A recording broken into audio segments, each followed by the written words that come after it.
তোমাদের জন্য দেখো fill in the blanks with simple past tense. এখন সিম্পল পাস্ট টেন্স করার ক্ষেত্রে নিয়ম কি মনে রাখতে হবে তোমাদের মনে রাখতে হবে সাবজেক্ট বসবে, আর সাবজেক্ট সে সিঙ্গুলার হোক বা প্লুরাল হোক, তারপরে কিন্তু ভার্বের 2 নম্বর ফর্ম বসবে, ঠিক আছে? তার মানে ভার্বের পাস্ট ফর্মটা তোমাকে ব্যবহার করতে হবে।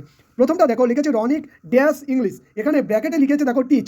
টিচটার পাস্ট ফর্মে কি টিচ টট টট, টটটার বানানটা কি TAUGHT টট, তাহলে ওটা টিচ টট হলো। পরেরটা দেখো we dash our lesson in the class, এখানে লার্ন দেওয়া আছে, দেখো লার্নের পাশে লার্ন লার্ন হয়, লার্ন হয়, দুটোই হয়।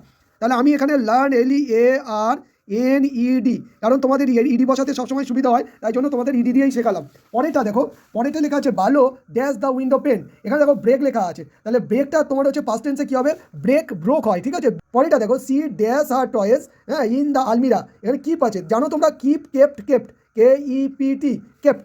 পরেরটা দেখো I dash my purse yesterday, lost লেখা আছে, দেখো লসের পাস্ট ফর্ম কী হয় জানো তোমরা, LOST লস্ট।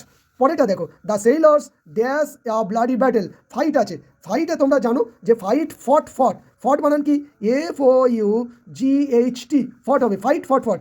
পরেরটা তোমরা লক্ষ্য করো she dash the floor, sweep আছে, জানো swept she swept SWEPT swept the floor. পরেরটা দেখো my grandma dash me a story, দেখো টেল আছে, এখানে দেখো লক্ষ্য করো টেল আছে, টেলের পাস্ট ফর্ম কি টোল্ড হয়, TOLD টোল্ড, টেল টোল্ড। পরেরটা দেখো লেখা আছে I dash a man in the dark, see লেখা আছে, দেখো সি এর পাস্ট ফর্ম কি সি স, তারপরে হয় সিন, তোমরা জানো সি স সিন, তাহলে স হচ্ছে পাস্ট ফর্ম। তো তোমরা আশা করি শিখে গেলে এই কটা।